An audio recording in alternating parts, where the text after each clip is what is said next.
আসসালামু আলাইকুম রাসেল ভাই ও প্রিয় লিসেনার্স, আশা করছি আপনারা সবাই ভালো আছেন এবং সুস্থ আছেন।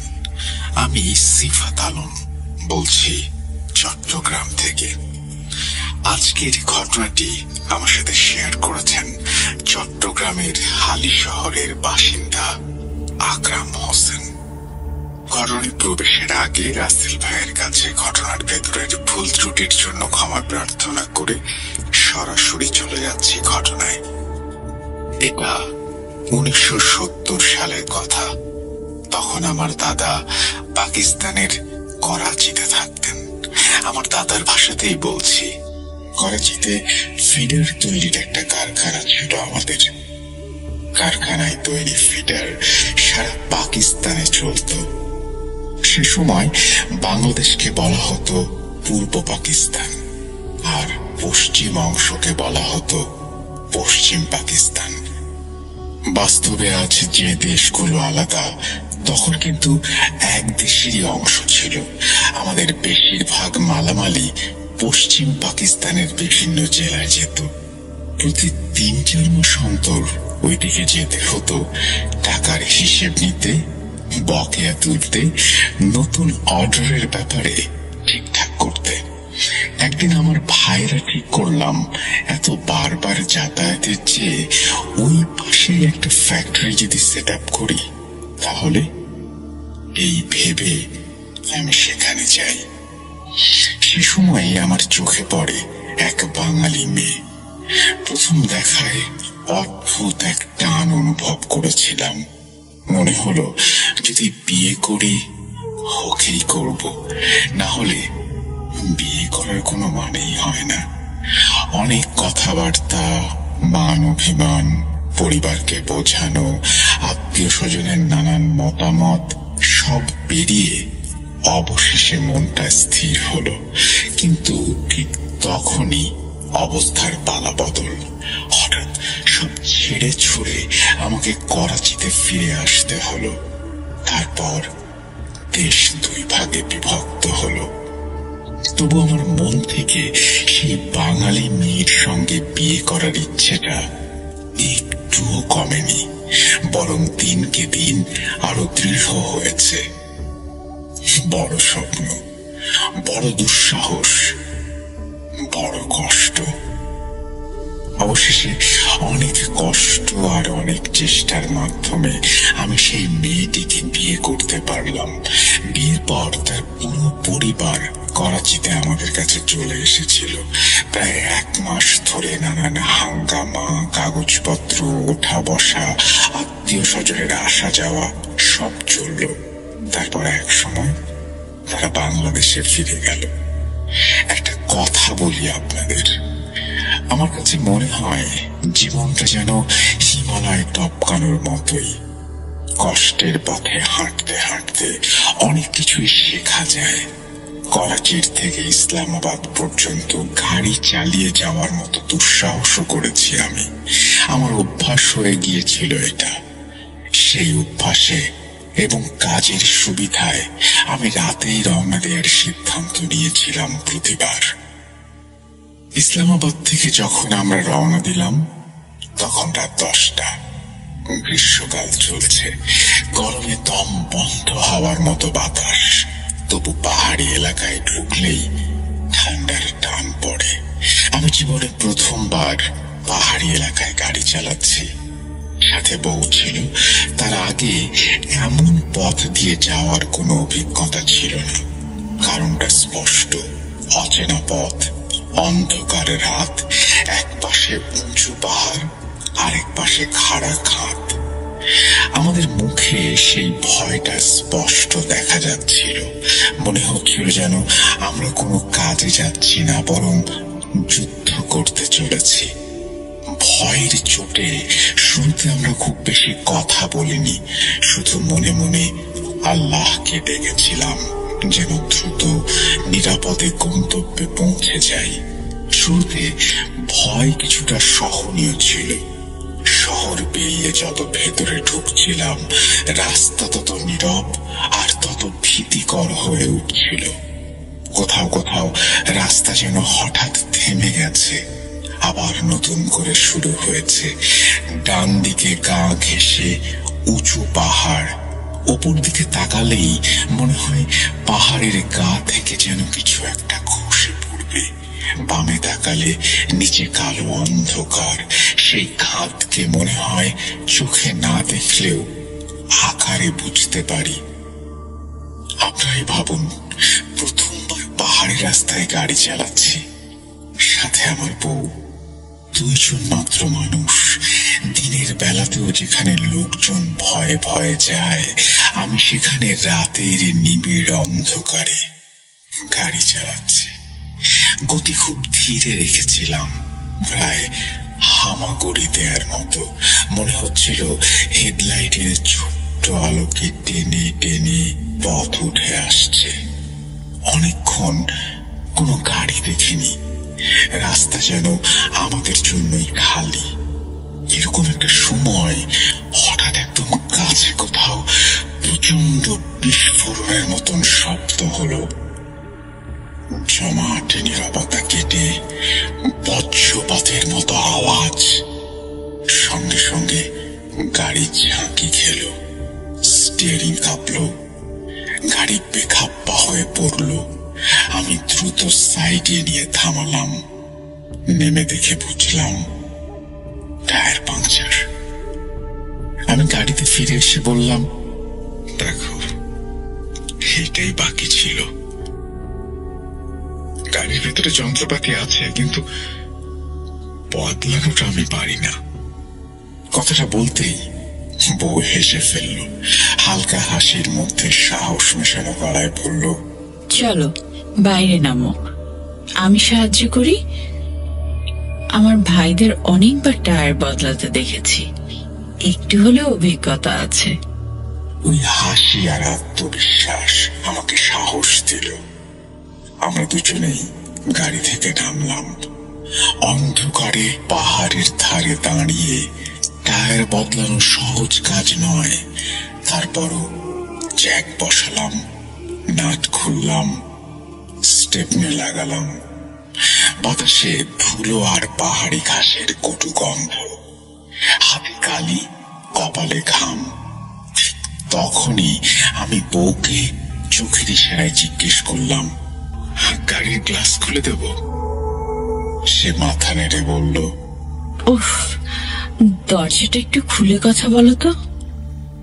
ঠিক সেই সময় পাশের দরজায় শক্ত করে কেউ কড়া নাড়ল, এমন কড়া যেন তেড়ে আসছে। আমি তাকিয়ে দেখি সামনে একটা মেয়ে দাঁড়িয়ে। প্রথম দেখাতেই অস্বস্তি লাগলো, কারণ তার পোশাক আমাদের কাছের পরিচিত স্টাইলের নয়। পাকিস্তানের অনেক জায়গায় মহিলারা যেমন ঘোমটা টেনে রাখেন, রাজস্থানের কিছু এলাকায়ও সামনে থেকে মুখ পুরো ঢাকা থাকে। এই মেয়েটির পরনেও তেমনই এক চাদর, মুখ দেখা যায় না। হঠাৎ অচেনা পাহাড়ি রাস্তায় এমন রাতে এমন পোশাকে এক মেয়েকে দেখলে যে কেউ চমকে উঠবে। আমি ধীরে ধীরে বউকে বললাম, দরজা একটু খুলতে। বউ ইশারায় বলল, দরজাটা খোলো, জিজ্ঞেস করো আসলে ব্যাপারটা কি। দরজা খুলতেই মেয়েটি এক অদ্ভুত টানা উচ্চারণে জিজ্ঞেস করলো, তোমরা এখানে কি করছো? তার উর্দু এমন যেন পাঠানদের টান লাগা গলায়। আমি জিজ্ঞেস করতে চেয়েছিলাম, আপনি এত রাতে এই সময় এখানে কেন? কিন্তু থেমে গেলাম, ভদ্রতাটুকু ধরে রাখলাম। বললাম, আমরা কাজে যাচ্ছি, টায়ার পাংচার হয়ে গেছে। সে যেন গম্ভীর হয়ে বলল, রাতে এখান দিয়ে কেন যাচ্ছ? তোমার সঙ্গে তো একজন মহিলাও আছে। রাতের রাস্তা নিরাপদ না, এই পথ ঝুঁকিপূর্ণ। আমি বললাম, প্রথমবার আসছি, জানতাম না এত ভয়ঙ্কর হবে।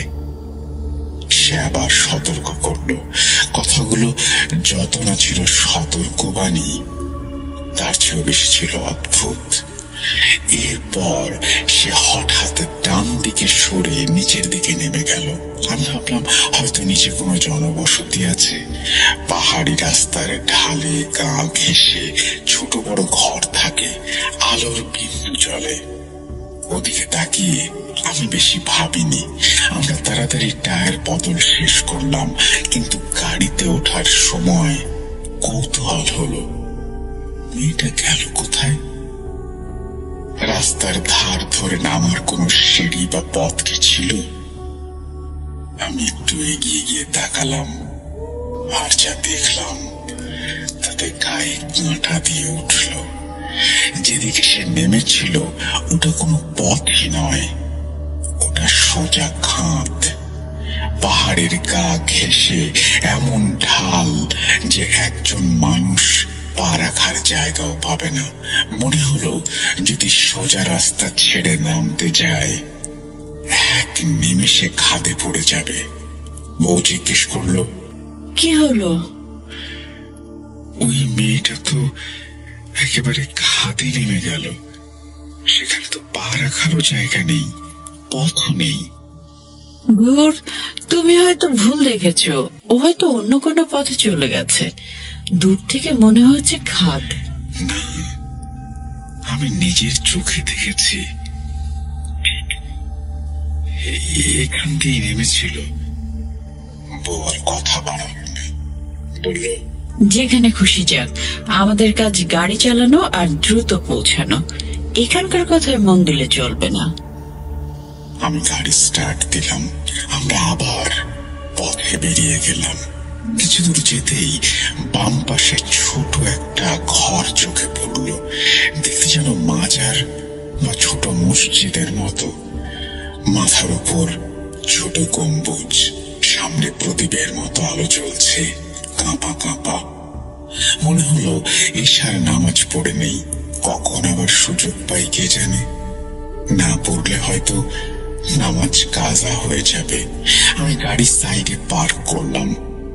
বউকে বললাম, স্টিয়ারিং ধরে বসে থাকো, কোনো সমস্যা হলে হর্ন বাজাবে। আমি তাড়াতাড়ি নামাজ পড়ে চলে আসছি। ঠিক আছে, আমি দরজা লক করে রাখছি। আমি ভেতরে ঢুকে নামাজ শুরু করলাম।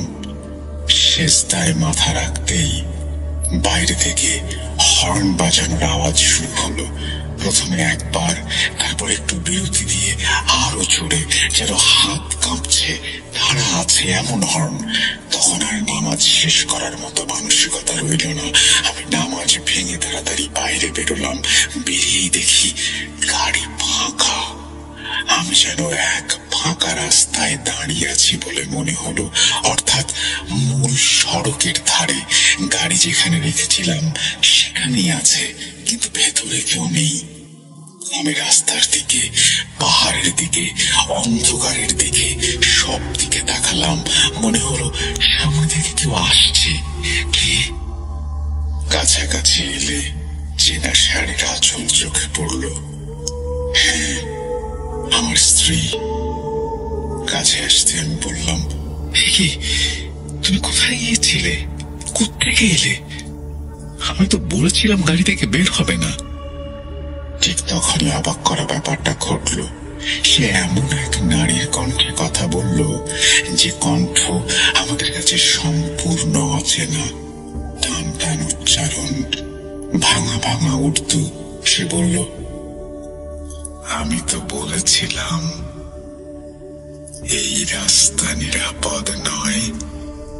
স্ত্রী সঙ্গে নিয়ে রাতে এখানে থামা কি ঠিক? একদম না। আমি হতভম্ব। ঠিক তখনই পেছন দিক থেকে একটা ডাক কানে এলো, শুনছো? আমি ঘুরে তাকালাম। গাড়ির পাশে আমার স্ত্রী দাঁড়িয়ে, অর্থাৎ একজন সামনে, একজন গাড়ির পাশে। আমি পুরোটা দেখতে ফের ঘুরলাম, কিন্তু এখন আমার সামনে একজনই ছিল, সেখানে আর কেউ ছিল না। মুহূর্তেই গায়ে কাঁটা দিয়ে উঠল, দম বন্ধ হয়ে আসছে। আমি দৌড়ে গাড়ির দিকে গেলাম, গাড়ির দরজা খুলে বললাম, দ্রুত ওঠো। বউ উঠে বসতে জিজ্ঞেস করলো, আরে এত ঘাবড়ে গেলে কেন? তুমি কোথায় গিয়েছিলে? পেছনে বাথরুম ছিল, ওদিকে গিয়েছিলাম। তুমি কি হর্ন বাজিয়েছিলে? না, আমিও তো হর্ন শুনেই বাইরে এলাম। মনে হয় আমরা বড় ভুল করেছি। রাতেই এই পথে বেরিয়ে পড়া উচিত হয়নি। ইসলামাবাদে কারো সঙ্গে আগে কথা বলে নিলে ভালো হতো। সামনে কি আছে কে জানে। 1 ঘন্টার পথ আমরা পেরিয়ে এসেছি। এখনো ফিরে যাওয়াও ঝুঁকিপূর্ণ, এগোনো ঝুঁকিপূর্ণ। তবু সিদ্ধান্ত নিলাম গতি একটু বাড়াবো, কারণ খুব ধীরে গেলে মনে হচ্ছিল বিপদ আরো ঘনিয়ে আসছে। অজানা ভয়ের এক ঘন কুয়াশা চারপাশে নেমে এসেছে। মনে হচ্ছে বড় একটা কিছু ঘটতে চলেছে, আর সত্যি একটু পরেই সেটাই হলো, যা হওয়ার কথা ছিল। আমরা একটা ঢাল পেরোচ্ছিলাম। রাস্তার মাঝ বরাবর বড় বড় পাথর পড়ে আছে। গাড়ির গতির সঙ্গে সঙ্গে চাকার নিচে পাথর ধাক্কা খেয়ে খচখচ শব্দ করছে। থামতেই হলো। গাড়িটা একেবারে পাথরের কাছে দাঁড় করালাম। বোঝা গেল এগুলো সরানো ছাড়া উপায় নেই, কিন্তু একটি মানুষ বা 2জন মানুষের পক্ষে এই ভারী পাথরগুলো সরানো সম্ভব নয়। আমি গাড়ি থেকে নামলাম, দূর দিগন্তে তাকালাম, শ্বাস গোছালাম, মনে মনে হিসাব করছি কোনটা সরালে গাড়ি পাশ কাটাতে পারবে। আরো মনে হলো এই পাথরগুলো এমন নিখুঁত ভাবে রাখা যেন কেউ ইচ্ছে করে রেখেছে। প্রকৃতির এলোমেলো ধস হলে এমন করে মাঝখানে এক সারি পাথর এসে পড়ে না। ইচ্ছাকৃত মনে হচ্ছে। এমন ভাবনার মধ্যে পাহাড়ের গা থেকে আওয়াজ এলো। তারপর টুপ টুপ করে নামলো 5-6 জন লোক, মুখে কাপড় বাঁধা, কারো হাতে লাঠি, কারো হাতে ধারালো কিছু, কারো হাতে টর্চ। একজন এসে আমার জামার কলারে হাত দিল, ধাক্কা দিয়ে সরিয়ে রাখলো। আর একজন গাড়ির ভেতরে হাত ঢুকিয়ে খুঁজতে লাগলো। আর একজন বউকে বলল, গহনা খুলে দাও। অচেনা ভাষায় তারা নিজেদের মধ্যে কথা বলছিল, ঠিক বুঝতে পারছিলাম না। তবু ভয় পেতে শব্দ বা ভাষা বুঝতে হয় না। কিছুক্ষণ পর তাদের একজন আমাদের দিকে ফিরল, বাংলার মতো মিশ্র উচ্চারণে উর্দুতে বলল, আমরা তোমার বউকে নিয়ে যাচ্ছি, সকালে ওকে এখানেই ফেরত দেব। যদি পুলিশের কাছে যাও বা কাউকে বলো, আমরা ওকে মেরেও ফেলতে পারি। এই কথা শুনে আমার বুকটা কেঁপে উঠল। তাদের একজন বউয়ের হাত ধরে টেনে তুলতে গেল। বউ চিৎকার করে উঠল, আল্লাহ, আমাকে বাঁচাও। আমি জানি না কোথা থেকে শক্তি এলো।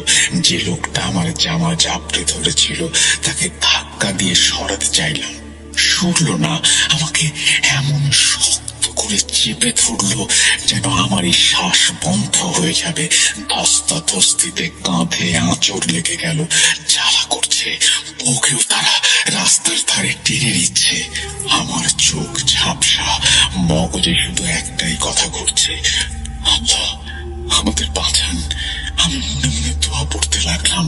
ঠিক তখনই মনে হলো যেন গাড়ির পেছনে কেউ দাঁড়িয়ে আছে। ডাকাতদের একজন পাহাড়ের দিকে তাকালো, যেন কারো পদ শব্দ টের পেয়েছে।